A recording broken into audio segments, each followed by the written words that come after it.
Israel से एक बहुत बड़ी गलती हो गई है। इजराइल की सेना के हमले में लेबनान का एक सैनिक मारा गया है, जबकि 3 घायल हुए हैं। इजराइल का युद्ध हिजबुल्लाह से चल रहा है, लेकिन अब इस हमले के बाद इजराइल के लिए मुश्किलें बढ़ सकती हैं। वैसे नेतन्याहू ने हिजबुल्लाह को लेकर एक ऐसा सिग्नल दिया है जिससे साफ हो गया है कि इजराइल की सेना बहुत ज्यादा प्रेशर में है।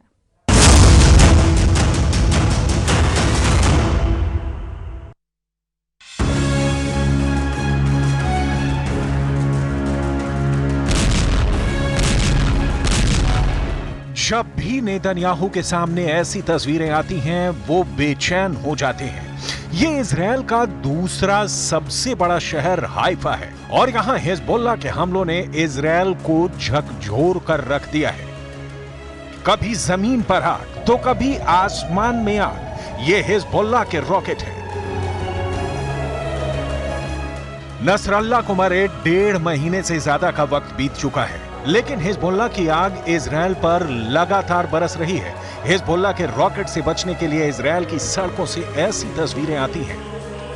लोग अपनी गाड़ियों की आड़ में छुप जाते हैं ताकि किसी तरह रॉकेट की जद से बच सकें। इजराइल और हिजबुल्लाह के बीच युद्ध तेज होता जा रहा है और यही नेतन्याहू का सबसे बड़ा खौफ भी बन चुका है। इजराइल के बड़े अखबार हारेट्ज की यह खबर देखिए। इस खबर ने इजराइल के वॉर कैबिनेट को बेचैन कर दिया है, क्योंकि खबर में लिखा है कि नेतन्याहू लेबनान के साथ सीज फायर के बारे में सोच रहे हैं। खबर में बताया गया है कि लेबनान में ग्राउंड ऑपरेशन जारी रखते हुए भी नेतन्याहू कैम्प और हिजबुल्लाह के बीच सीज फायर की कोशिश जारी है और इसमें अमेरिका का भी दखल है।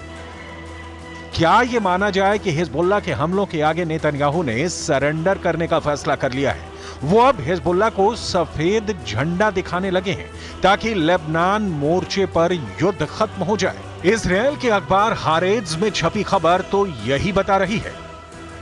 क्या यह माना जाए कि नसरल्लाह के मरने के बाद हिजबुल्लाह के 10 कमांडरों को खत्म करने के बाद भी नेतन्याहू ने हैंड्स अप कर दिए हैं, यानी अब आगे का युद्ध लड़ना उनके बस की बात नहीं रही। अब तक नेतन्याहू ऐसा धमाका दिखाते रहे हैं, वो साबित करना चाहते हैं कि दक्षिण लेबनान में चल रहा ग्राउंड ऑपरेशन उनके कंट्रोल में है और हिजबुल्लाह बुरी तरह हार रहा है। इसी धमाके का दूसरा वीडियो देखिए। ग्राउंड ऑपरेशन के 1.5 महीने बाद भी दक्षिण लेबनान नेतन्याहू के कंट्रोल में नहीं है। इजराइल की सेना दक्षिण लेबनान में मौजूद है। दिन रात ऑपरेशन चल रहा है, लेकिन उसकी कामयाबी पर सवाल उठ रहे हैं। התיאור של המרחב הזה הוא ייתן לנו את תנאי הבסיס מפה לעשות את הדברים הנכונים כדי שבאמת בעמק למטה יהיה בטוח। गाजा में बमबारी के साथ साथ लेबनान की तरफ कूच करना क्या नेतन्याहू की सबसे बड़ी भूल साबित हुई है? क्या लेबनान में 13,000 से ज्यादा हमलों के बावजूद हिजबुल्लाह को पूरी तरह ना खत्म कर पाना इजराइल की सबसे बड़ी नाकामी है? इस वक्त दक्षिण लेबनान में नेतन्याहू की वॉर बैटरी कमजोर साबित हो रही है। हिजबुल्लाह के खिलाफ नेतन्याहू को छोटा रिचार्ज नहीं बल्कि हैवी बैटरी की जरूरत है, जो उनके युद्ध का बेड़ा पार लगा सके। इजराइल का दावा है कि उसने हिजबुल्लाह के सैकड़ों अड्डों को खत्म किया है। 27 सितंबर को नसरल्लाह के मारे जाने के बाद से अब तक कोई शक नहीं कि इजराइल की बमबारी के आगे हिजबुल्लाह लाचार साबित हुआ है। बेरूत में जब जब बम गिरता है, हिजबुल्लाह की सांस रुक जाती है। לפעילות הקרקעית בדרום לבנון, אנחנו ממשיכים לתקוף מהאוויר. אנחנו תוקפים בכל רחבי לבנון, מהדחיה ועד דמשק. בשבוע האחרון תקפנו יותר מ-300 מטרות מהאוויר ברחבי לבנון. מתוכם כ-40 מטרות בלב הדחיה בביירות. תקפנו מחסנים של אמצעי לחימה, מפקדות צבאיות וסוללות טילים של חיזבאללה. השמדנו את מרבית אתרי הייצור ומחסנים של אמצעי לחימה של חיזבאללה בביירות, ואנחנו ממשיכים לפגוע במה שנותר. अब ये वीडियो देखिए। बेरूत के तयोना इलाके में इजराइल ने 11 मंजिला इमारत पर बम गिराया। अब इस धमाके के दौरान जो बम गिरा, उस बम की फोटो देखिए। ये अमेरिका की तरफ से सप्लाई किया गया जेडएम बंकर बस्टर बम है। ये जीपीएस गाइडेड बम है। 300 किलो से लेकर 950 किलो तक का ये बम अपने टारगेट के 5 मीटर के दायरे में गिरता है। ये बम इस 11 मंजिला बिल्डिंग की तरफ बढ़ता है। इजराइल का दावा है कि ये बिल्डिंग हिजबुल्लाह का ठिकाना है। और फिर देखिए ये धमाका। ऐसे हुआ ये धमाका जिसमें पूरी इमारत ढह गई। 1000 मौत, 2000 मौत, 3000 मौत, 3452 लोगों की मौत। ये है लेबनान पर इजरायल की बमबारी का अब तक का रिजल्ट। लेकिन दक्षिण लेबनान में चल रहे ग्राउंड ऑपरेशन में इजरायल को कई झटके लगे हैं और यही नेतन्याहू के लिए बहुत बड़ा चैलेंज बन चुका है।